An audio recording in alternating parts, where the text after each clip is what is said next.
Bulan hurum itu ada 4. 1 Dzulqa'dah, 2 Dzulhijjah, 3 Al-Muharram, yang keempat bulan Rajab. Kalau Anda kerjakan amal soleh, maka status pahalanya naik di bulan-bulan itu. Jadi kalau sekarang Anda sholat, pahalanya bertambah. Kalau sekarang Anda misalnya baca Quran, pahalanya bertambah. Kalau sekarang misalnya Anda infak, pahalanya bertambah. Mumpung masih ada waktunya, ayo tingkatkan. Perhatikan, setidaknya ada beberapa amalan-amalan pokok yang kalau dikerjakan akan meningkatkan iman, bahkan memunculkan kenikmatan iman yang disebut dengan halawatul iman. 1, saya agak cepat langsung ke eksekusi amalan. Amalan yang paling pokok 1, sholat. 1 apa? Sholat. Karena itu ketika Allah menyebutkan kalimat iman pertama dalam Al-Quran, setelahnya langsung bersanding dengan kalimat sholat. Al-Baqarah ayat 3. Alladzina yu'minuna bil ghaib wa yuqimunas sholat. Dan kalimat imannya berubah jadi fi'il mudhari. Dari amanu jadi yu'minun. Silakan lihat. Biasanya Allah panggil ya ayyuhalladzina amanu, ya ayyuhalladzina amanu. Yang ini spesial. Begitu kita diminta mengerjakan sholat, kalimat imannya berubah menjadi fi'il mudhari. Alladzina yu'minun, bukan amanu. Fi'il mudhari punya 3 arti. Lebih bergerak dibandingkan fi'il madhi. Dalam bahasa Inggris disingkat dengan present, continuous, dan future. Sekarang, terus menerus, dan sampai kapanpun. Jadi ada amalan yang kalau kita kerjakan dengan baik, maka amal itu akan menjaga iman kita dari sekarang terus menerus sampai kapanpun saat kita kembali kepada Allah Subhanahu wa Ta'ala. Seakan Al-Quran ingin mengatakan, hei, kalian yang sedang beriman kepada Allah yang gaib, yang tak tampak dalam pandangan, kalau iman kalian ingin terus kalian pertahankan, terus kalian jaga, tertanam dalam jiwa, baik sekarang, terus menerus, sampai kamu kembali kepada Allah Subhanahu wa Ta'ala, saya turunkan amalan yang kalau engkau kerjakan itu, maka akan hadirlah sifat iman seperti itu. Apa amalannya? Wa yuqimunas sholat. Karena itu cek. Semua nabi yang pernah bertugas di bumi, semuanya sholat. Untuk mempertahankan iman mereka kepada Allah dan menunjukkan kepada kita. Saking pentingnya sholat, semua nabi sholat, Pak. Di sholat itu, ibadah pokok yang tidak hanya diperintahkan pada Nabi Muhammad SAW dan umatnya, tapi semua nabi yang pernah bertugas di bumi, semuanya sholat. Nabi Musa sholat. Buka Quran surah ke-20 ayat ke-14. Kata Allah, innani anallahu la ilaha illa ana fa'budni. Saya Allah, tidak ada Tuhan selain saya yang layak dipertuhankan, maka sembah saya. Bertanya Musa, bagaimana ya Allah cara menyembahmu? Wa aqimis sholata li dzikri. Tunaikan salat sebagai zikir kepadaku. Nabi Musa salat. Nabi Zakaria salat. Buka Quran surah ketiga ayat 38 sampai 39. Hunalika da'a Zakaria rabbah, qala rabbi habli min ladunka dzurriyyatan thayyibah innaka sami'ud du'a. Di mihrabnya itulah kemudian Zakaria berdoa kepada Allah Rabbnya, ya Allah anugerahkan saya keturunan. Mereka mengatakan saya enggak akan punya keturunan karena saya terbatas. Saya minta kepadamu yang tidak punya batas dalam pemberian. Engkau pasti mendengar doa saya. Kapan doa itu disampaikan? Ayat 39-nya. Fanadatul malaikatu wa huwa qaimun yusalli fil mihrab. Annallaha yubashshiruka bi Yahya. Maka datang malaikat memberikan kabar gembira. Allah menjawab doamu. Kapan doa itu disampaikan? Saat beliau sedang sholat, masih berdiri dalam sholatnya di mihrab. Nabi Zakaria sholat. Nabi Isa alaihissalam, Yesus Al-Masih, Mesiah, Nabi Isa sholat. Buka Quran surah ke-19 ayat 31 sampai 33. Nabi Ismail alaihissalam, kakek moyang yang Nabi Muhammad SAW yang ke-29 sholat. Buka Quran surah ke-19 ayat ke-55.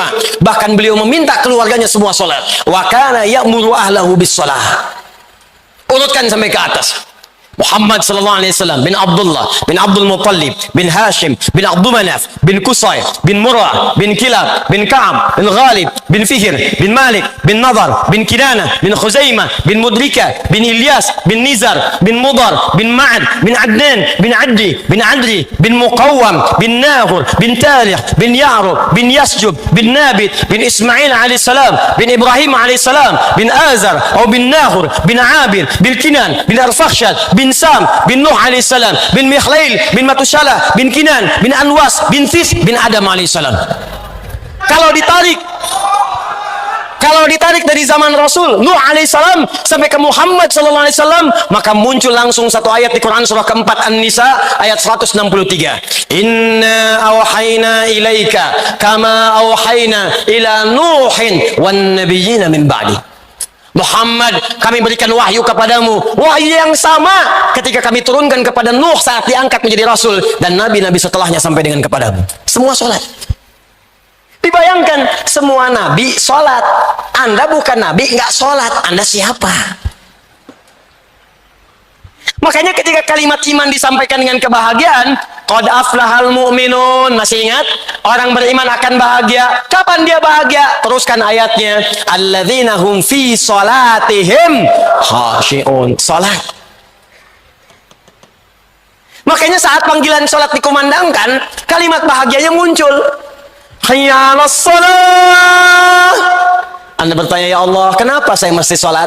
Perhatikan jawaban Allah lewat suara muadzin itu. Hayya 'alal falah. Falah. Saya panggil kamu sholat supaya kamu bahagia, supaya kamu sukses. Kamu nggak sholat, semuka langit dan bumi tidak akan menurunkan status saya sebagai Tuhan. Kamu sholat itu bukan saya yang butuh, kata Allah, kamu yang butuh. Makanya ketika Anda diminta sholat, kalimatnya oleh Allah dibuka dengan kalimat minta. Punya masalah apa? Minta sini, minta. Dan kalimat imannya disebutkan. Quran surah kedua ayat 153. Paling kanan sebelah bawah di mushaf. Al-Baqarah ayat 153. Ya ayyuhalladzina amanu. Imannya dulu. Ista'inu bis-sabri was-sholat. Kalau punya masalah, sabar terima. Lalu datang kepadaku lewat sholat, minta dalam sholat, aku kabulkan. Makanya setiap bacaan dalam sholat isinya doa. Dalam kitab fikih disebut as-sholatu ya doa. Sholat itu adalah doa. Jadi kalau kita sering sholat dengan baik, imannya terangkat, doanya dijawab, hidupnya nikmat. Sholat. Bagaimana cara sholat yang benar yang bisa menguatkan iman? Maka keluarkanlah semua jenis sholat yang disebutkan dalam Al-Quran dan hadis Nabi SAW. Ini kurikulum yang mau saya ajarkan. Yuk keluarkan semuanya. Kalau yang fardu nggak usah dicatat, yang fardu itu sudah otomatis. Jadi nggak harus dicatat lagi. Subuh, zuhur, asar, maghrib, isya, rumus telepon online terhadap Allah. Rumusnya 24434. Online dengan Allah. Anda online dengan makhluk hampir 5 menit sekali. Online dengan Allah diminta cuma 5 kali, itu pun telat. Anda online dengan kekasih, mama sebentar sayang, sinyalnya belum kuat, gelisahnya luar biasa. Terlambat dengan Allah, online cuma 5 kali diminta sehari, nggak ada kegelisahan itu. 24434. Dalilnya Quran surah ke-17 ayat 78, Quran surah ke-11 ayat 114. Waktunya diatur di Quran surah ke-4 ayat 103. Diminta dijaga di Quran surah kedua ayat 238. Paling kanan sebelah atas di mushaf. Ini yang salat fardu. Aqimis salata liduluki syamsi ila ghasaqil laili wa Qur'anal fajr. Inna Qur'anal fajr kana mashhuda. Dalil salat 5 waktu. Dikuatkan pahalanya di Quran surah 11 ayat 114. Aqimis salata tarafayn nahar wa zulafan minal lail. Innal hasanati yudhibnas sayyi'at. Salat fardu. Disebutkan waktunya di Quran surah keempat ayat 103. Fa idza qadaytumus salata fadhkurullaha qiyaman wa qu'udan wa 'ala junubikum. Fa idza tma'nantum fa aqimus shalah. Inna salata kanat 'alal mu'minin kitaban mawquta. Kata Allah, orang beriman itu pasti tahu waktu salat. Tuh, cek. Ayo cek tuh. Ayo. Kata Allah, bahasa bebasnya. Orang beriman itu kalau benar imannya pasti tahu waktu salat. Ayo lihat sini. Subuh besok jam berapa? Sini, jangan lihat ke atas. Sini. 4. Tuh. 341, 340, 440, 355. Terjadi perbedaan pendapat tentang waktu sholat subuh. Ini menunjukkan Anda berasal dari daerah yang tidak sama. Dan ini menunjukkan bahwa sholat itu benar perintah Allah, bukan karya manusia. Kenapa? Karena sholat itu satu-satunya ibadah yang akan terus dikerjakan selama 24 jam di muka bumi. Karena itu azannya terjadi perbedaan waktu. Surabaya selesai azan, Sidoarjo azan. Itu selesai azan, pindah lagi. Ternyata 24 jam gak pernah berhenti lafaz azan. Di Mesir selesai azan, Libya azan. Libya adzan selesai, Tunisia adzan, Tunisia selesai, Maroko adzan, Maroko selesai, Aljazair adzan, nyebrang ke Mediterania, Italia, Spanyol, Prancis, terus 24 jam, satu-satunya kalimat di muka bumi yang tidak pernah berhenti 24 jam adzan. Kalau itu karya manusia, mustahil bisa demikian. Ini menunjukkan kebenaran risalah Islam. Dan ini menunjukkan sholat saking pentingnya 24 jam gak berhenti. Fardu. Orang beriman tahu waktu sholat. Karena itu kata Allah, kalau sudah tahu waktunya jaga, jangan ketinggalan. Muncullah Quran surah kedua ayat 238. Hafidhu ala sholawat. Hei, saling menjaga. Ingat. Kalimat Qurannya bukan ihfadhu. Kalau ihfadhu hanya ke satu orang. Jaga. Tapi kalimat Qurannya hafidhu, menggunakan alif mufa'alah. Saling jaga, ingatkan, share. Anda pulang ke rumah, satu suami, satu istri, 3 orang anak, ada 5 orang di rumah, tiba-tiba Anda sudah susun jadwalnya, sholat subuh sampai dengan sholat isya. Anda bangun, istri belum bangun, bangunkan dia, ayo, hafidhu. Anda istri bangun, anak belum bangun, ingatkan dia, ayo, katanya ingin ke surga. Kalau perlu bikin menu sholat di meja makan Anda, simpan. Waktu sholat jam sekian, waktu sholat jam sekian. Itu yang dimaksud dengan hafidhu, saling menjaga waktu sholat. Ini yang standar. Kalau Anda ingin naikkan imannya, maka tambahkan pada jenis yang kedua. Keluarkan semua ragam sholat di luar sholat yang fardu, yang dikenal dengan nama nafilah, yang berhukum sunnah. Kalau Anda ingin berlatih meningkatkan iman ini, maka keluarkan jenis sholat yang kedua ini, yang disebut dengan sholat nafilah, yang hukumnya sunnah. 1. Quran surah ke-17 ayat 79 sampai 81. Dikuatkan di Quran surah ke-73 ayat 1 sampai 20. Dikenal dengan nama salat tahajud atau qiyamul lail. Orang beriman maka dia akan mencoba untuk memaksimalkan salat tahajudnya. Kalau sulit ia kerjakan, maka ia sebut nama umumnya qiyamul lail. Apa beda tahajud dengan qiyamul lail? Kalau tahajud, salat dikerjakan didahului dengan tidur terlebih dahulu. Dari kata hajada, aktivitas yang dikerjakan setelah tidur terlebih dahulu. Kalau ditambah ta dalam ilmu sharaf, itu menunjukkan kesungguhan, usaha yang serius. Kalau ada ta dalam sebuah kalimat, ini menunjukkan amalannya tidak mudah dilakukan. Kalau ditambah tasydid sebelum huruf terakhir, dari kata syiddah, sesuatu yang tidak mudah, butuh motivasi 2 kali lipat. Karena itu ketika sholat disebut dengan tahajud, Allah ingin menggambarkan tidak mudah menunaikan sholat ini. Mesti butuh motivasi 2 kali lipat. Wa minal laili fatahajjad bi. Hei, dari sementara malam setelah kamu tertidur, siap rencanakan bangun malam. Itu nggak mudah, karena itu usahakan dengan sungguh-sungguh.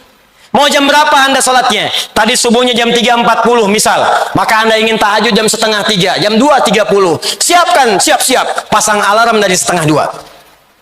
Kalau perlu alarmnya 3 kali. Jam 1.30, jam 2 kurang seperempat, jam 2 lewat seperempat. Alarm pertama mematikan alarm kedua. Alarm kedua matikan alarm ketiga. Alarm ketiga siap-siap menghilangkan kantuk dulu. Tahajud. Kalau Anda bekerja lelah, sulit bangun malam, maka kerjakan pilih yang kedua, qiyamul lail, nama umum. Nama umumnya. Qiyamul lail bisa dikerjakan sebelum kita tidur. Kerjakan 2 rakaat, kerjakan 4 rakaat, demikian seterusnya, tahajud. Saya tidak bicara teknis dulu, saya bicara amalannya dulu.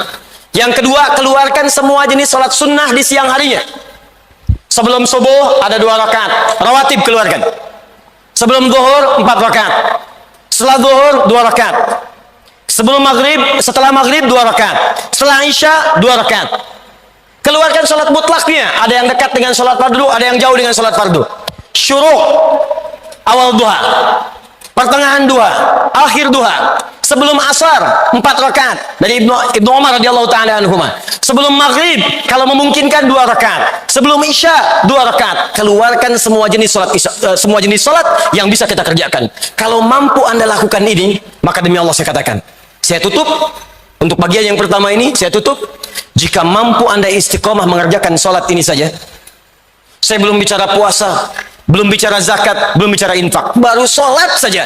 Kalau benar Anda kerjakan ini dengan baik, maka akan terjadi perubahan dalam hidup Anda, maka muncullah kenikmatan iman yang pertama. Kalau di awal-awal Anda terlambat sholat fardu perasaan biasa-biasa, maka setelah membiasakan yang ini, tertinggal sholat sunnah pun hati Anda akan gelisah. Subuh jam 3 lewat 40, Anda bangun jam 3 lewat 35. 5 menit sebelum subuh, begitu Anda bangun, ya Allah saya terlambat. Padahal subuh aja belum, karena Anda terbiasa menunaikan sholat sunnah. Terjadi perubahan.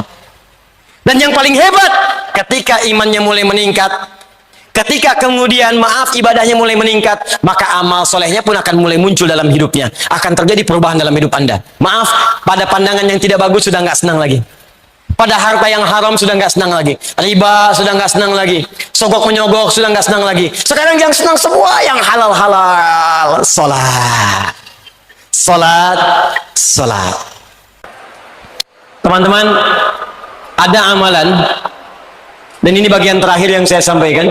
Sebetulnya ini amalan banyak nih. Cuman karena waktu kita terbatas, insya Allah lain waktu kita akan susun kembali. Ada amalan yang saat dikerjakan, bukan sekedar hanya meningkatkan iman, tapi pertama akan memberikan jaminan dari Allah langsung bahwa hidup orang ini selama di dunia akan dijamin kemudahan oleh Allah Subhanahu wa taala. Di alam kubur akan dipelihara jasadnya utuh sampai menghadap kepada Allah. Dan di hari kiamat ketika dihisab, langsung diberikan mahkota sebagai penghargaan dalam kepalanya, diberikan gelang-gelang emas di tangannya, dipakaikan jubah di badannya.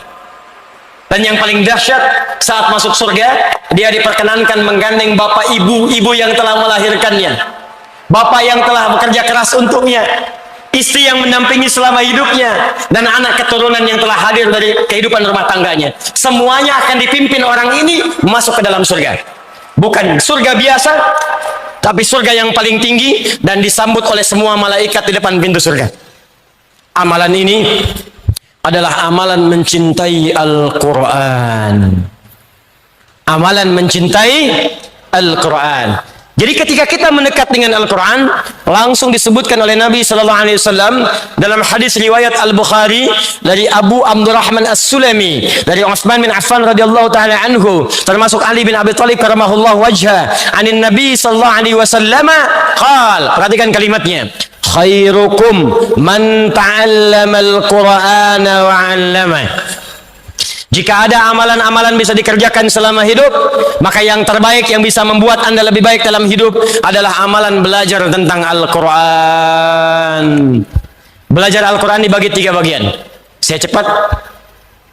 Jika Anda ingin jadi ahli Quran, maka amalannya ada 3. Tolong malam ini siapkan diri kita, kira-kira dari 3 ini kita sanggupnya yang mana? Sesuai dengan kesanggupan kita. La yukallifullahu nafsan illa 1. Ada amalan mencintai Al-Quran dengan memperbanyak bacaan Al-Quran. Disebut dengan qiraah. 1. Amalannya qiraat Al-Quran. Qiraah. Dari sekarang ayo, buat amalan ini, susun. Alhamdulillah kemarin-kemarin ada gerakan one day one juz. Sehari 1 juz baca. Naikkan sehari 2 juz. Sehari 3 juz, sehari 4 juz. Cintai Qurannya. Karena itu Nabi sering memotivasi kita. Bahkan kata Nabi, buka hadis riwayat At-Tirmidzi, nomor hadis 2010. Orang yang terbiasa membaca Al-Quran, maka 1 huruf dari Al-Quran itu akan diberikan 10 balasannya. Man qara'a harfan min kitabillahi falahu asyru hasanat, walam aqul alif lam mim harfun, walakin alifun harfun, lamun harfun, mimun harfun, walikulli harfin asyru hasanat. Siapa yang biasa baca 1 huruf dari Al-Quran, walaupun cuma 1 huruf, akan dibalas oleh Allah 10 kebaikan. Saya tidak katakan alif lam mim 1 huruf, tapi alifnya 1 huruf, lamnya 1 huruf, mimnya 1 huruf. Setiap hurufnya 10 kebaikan. Anda sholat, subuh 2 rakaat, selesai sholat, diberikan 10. Dalilnya Quran surah ke-6 ayat ke-160. Man jaa'a bil hasanati falahu asyru amsalihha. Selesai salat dikasih 10. Tapi Quran 1 huruf diberikan 10. Baru 1 huruf. Nun 10. Sudah dulu Taha 20. Alif lam mim 30. Jangan menghitung 1, 2, 3, 4, 5, 6, 10. Bukan begitu caranya, Joni. Di hadis Muslim, masuk masjid saja baru masuk sudah dapat 25. Kata Nabi cara ngitungnya, 1 ke 2 500 tahun, 2 ke 3 500 tahun, 3 ke 4 500 tahun. Jadi kalau ada sehari nggak baca Quran, kehilangan berapa ribu tahun Anda pahala di sisi Allah Subhanahu wa taala. Quran. Jadi kalau Anda merasa banyak maksiat, harus pintar. Cari amalan-amalan paket hemat. Dikerjakan pahala berlimpah. Baca Quran paling bagus. Dosa 100. Bacakan Bismillahirrahmanirrahim. 19 huruf. 190. Nutup tuh. Tapi kalau 100 baru dosa masa, telinga belum, lisan belum, tangan belum, kaki belum. Maka cari surat-surat yang kita baca dari awal sampai akhirnya. Kalau ingin 30 juz, bikin caranya. Saya mudahkan dengan izin Allah Subhanahu wa taala. Perhatikan. Kalau langsung dibaca 1 juz rasanya lama. 1 juz bagi 5 waktu salat. Subuh, zuhur, asar, maghrib, isya. Bagi 5. Al-Fatihah nggak usah dihitung. Contoh juz pertama. Al-Baqarah 1 sampai 141. 141 bagi 5 berapa? Cepat. 28.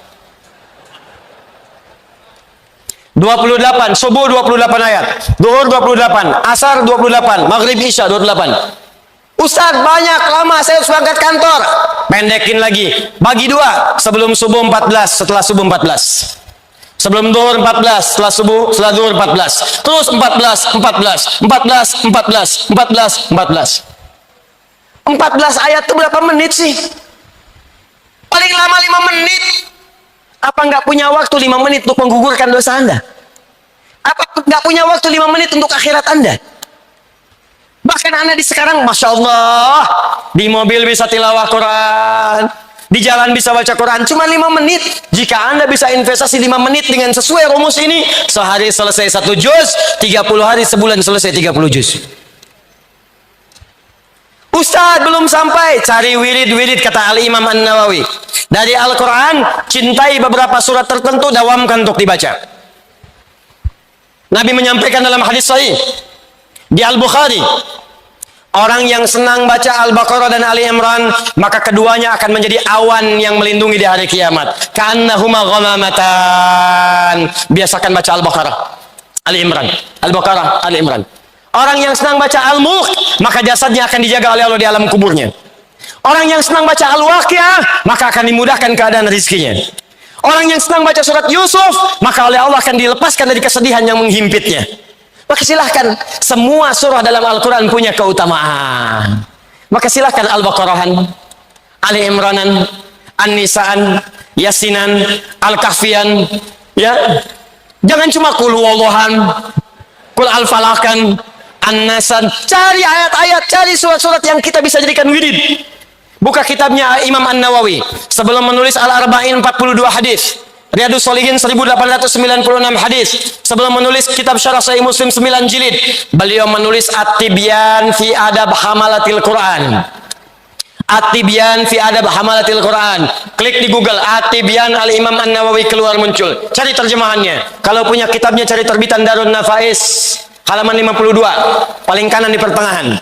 Beliau menyampaikan ada kebiasaan salafus salih di sejak zaman dahulu, mereka kalau sedang akan tidur atau dalam kebiasaan hariannya punya wirid bacaan-bacaan Al-Quran.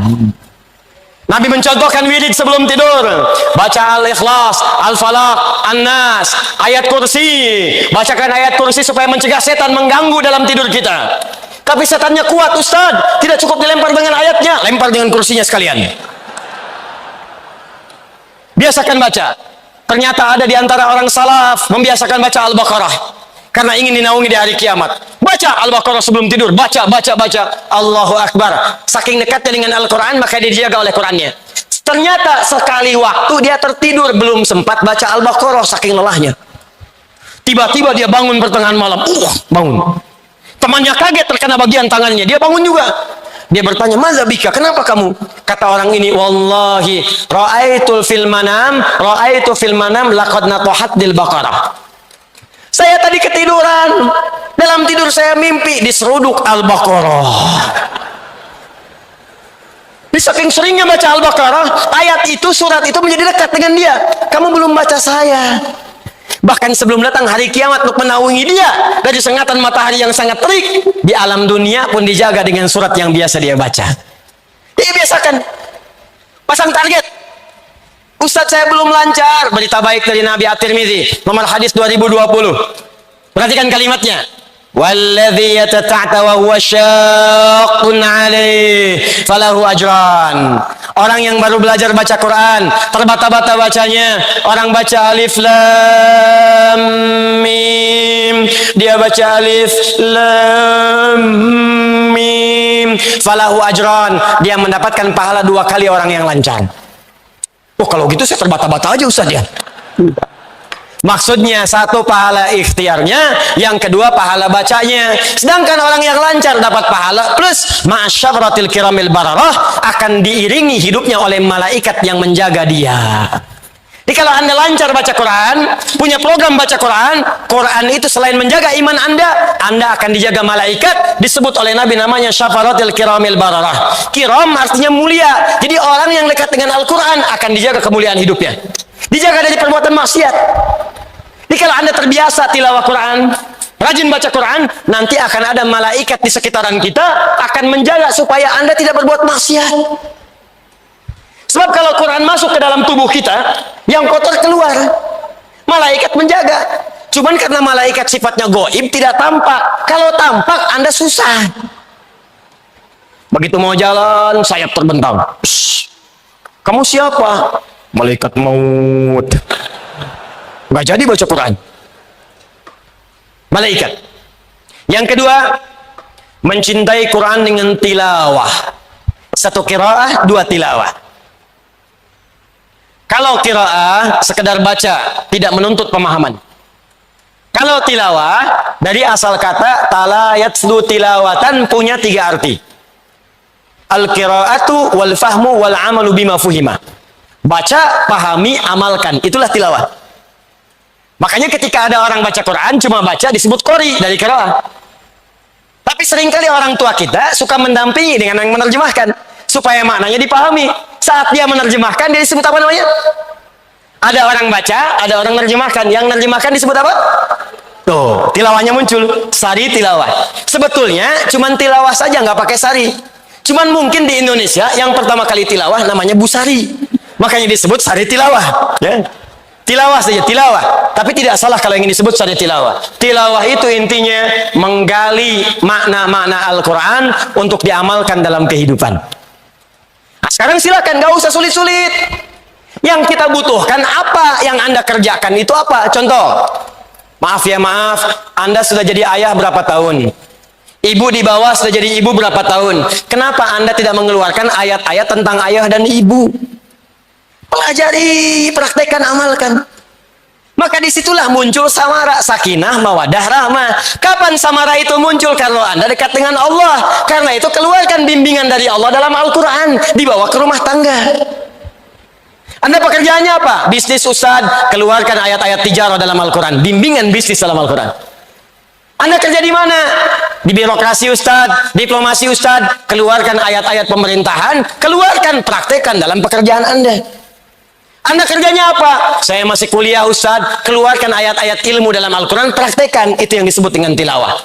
Tafsirnya disebut tafsir maudhu'i, tafsir tematik. Mempelajari Al-Quran untuk mengamalkannya. Itu yang banyak dipelajari oleh sahabat-sahabat Nabi SAW. Kata Abu Abdurrahman As-Sulami, aku sejak belajar, akhadtu al-Qur'ana an qaumin. Aku belajar Quran dari sekelompok orang. Yang dimaksud sekelompok orang ini sahabat. Yang aku perhatikan mereka, kata Abu Abdurrahman As-Sulami, setiap mereka belajar 5-10 ayat, paling banyak 10 ayat, maka mereka tidak akan melanjutkan pada ayat setelahnya sebelum mengamalkannya. Baca, amalkan, baca, amalkan, baca, amalkan. Bahkan Amr bin As mengatakan, aku khawatir saat ini banyak orang yang belajar Al-Quran, sedikit hafalan tapi banyak mengamalkan. Tapi aku khawatir nanti di masa depan ada orang hafal Al-Quran semudah meminum air, kasyurbil ma', tapi sedikit dalam mengamalkannya. Dikata Amr bin As, aku khawatir nanti ada masa berlomba-lomba menghafal Quran. Hafal. Baca banyak, hatam. Tapi ngamalkannya sedikit. Bahkan ada yang tidak mengamalkan. Hafal Quran tapi zalim. Ini yang kedua. Yang ketiga, ini bagian terakhir. Dan ini yang paling dahsyat. Mulailah kita dengan berusaha menghafalkan Al-Quran dengan tujuan mengamalkannya. Dikenal dengan tahfidz.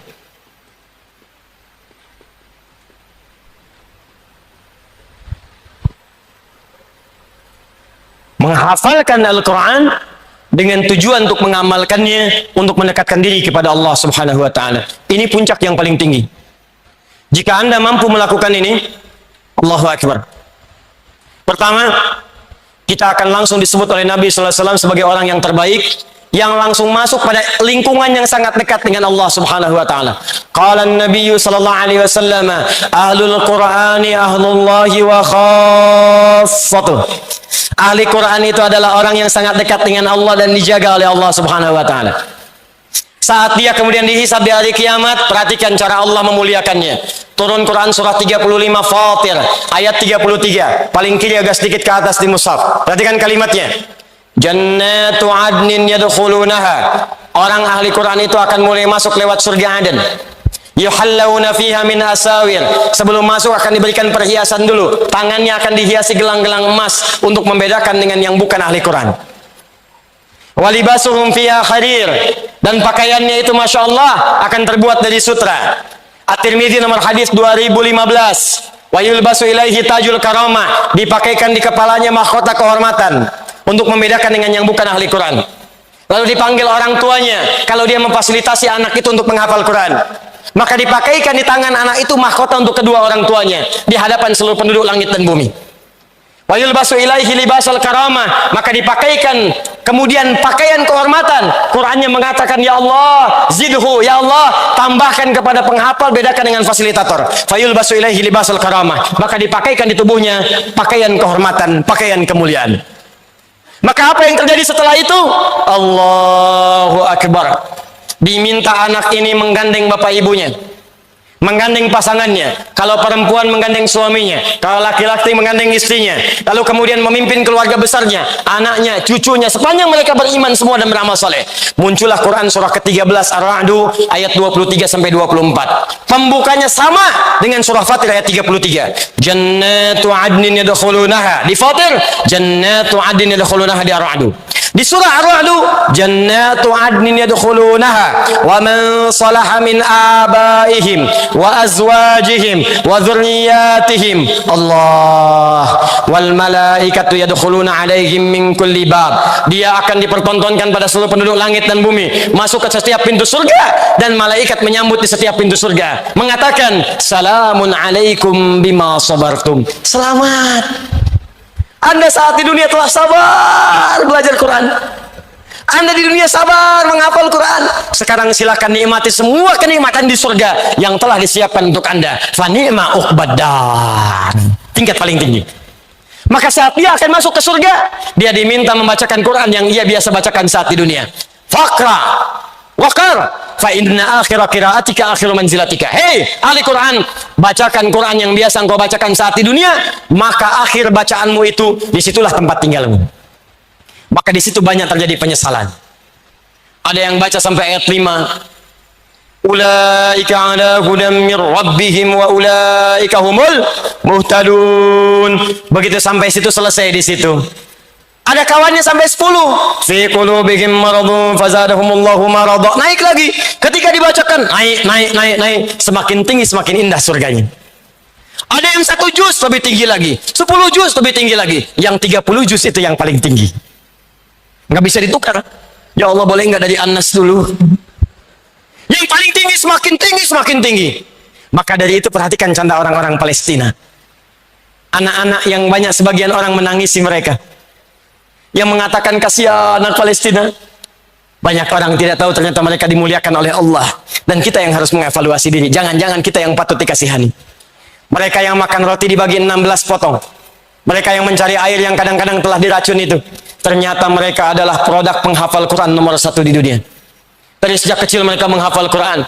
Dari sejak kecil mereka didekatkan dengan Al-Quran. Dan perhatikan canda mereka ketika bercanda dengan teman-temannya. Kalau sudah ada yang 30 juz, maka mereka akan bercanda kepada yang 20 juz, 15 juz, 25 juz, 5 juz. Kata yang 30 juz, nanti kalau saya sudah di atas, kamu saya dadahin di bawah ya. Anda sudah sampai kemana? Duhai Anda siapa yang sedang membanggakan diri, yang bercita-cita masuk surga Firdaus? Berapa amal yang telah dikumpulkan sampai malam hari ini? Berapa yang telah kita siapkan? Dan berita baiknya, alhamdulillah di Indonesia sekarang banyak 34 provinsi, hampir seluruh daerah sekarang sedang berlomba menjadi ahli Al-Quran. Kalau Anda tidak memulai, maka Anda terlambat. Anda tertinggal. Saya mendapati satu keluarga, Pak. Suaminya bekerja serabutan, hanya kuli bangunan, kata manusia biasa. Istrinya mengambil kayu-kayu di sawah. Anda kalau datang dimuliakan oleh beliau. Ikan diberikan, makanan diberikan, kumpul seakan-akan nggak ada yang tidak ada. Dan ketika ditanya, istrinya akan berkata istrinya, alhamdulillah, Allah kasih rezeki banyak sama Abi. Sebulan bisa dapat 500 ribu. 500 ribu yang bagi Anda cukup dengan pulsa saja. 500 ribu yang bagi Anda cukup dengan pakaian saja. Bagi orang ini, keluarga ini banyak. Ternyata istrinya hafal Quran 7 riwayat. Suaminya yang kuli bangunan itu sudah hafal Quran 30 juz. Anak-anaknya semua hafal Quran 30 juz. Anak kecil sekarang hafal Quran. 4 tahun hafal Quran. Kami ada murid belajar di Bekasi sekarang 7 tahun hafal Quran dengan nomornya, dengan posisinya, dengan ayatnya, dengan temanya. 5 tahun hafal Quran, buta mata. 64 tahun sudah memulai menghafal Quran. Bahkan mereka maghribnya jam 5.30, jam 5 sudah di masjid.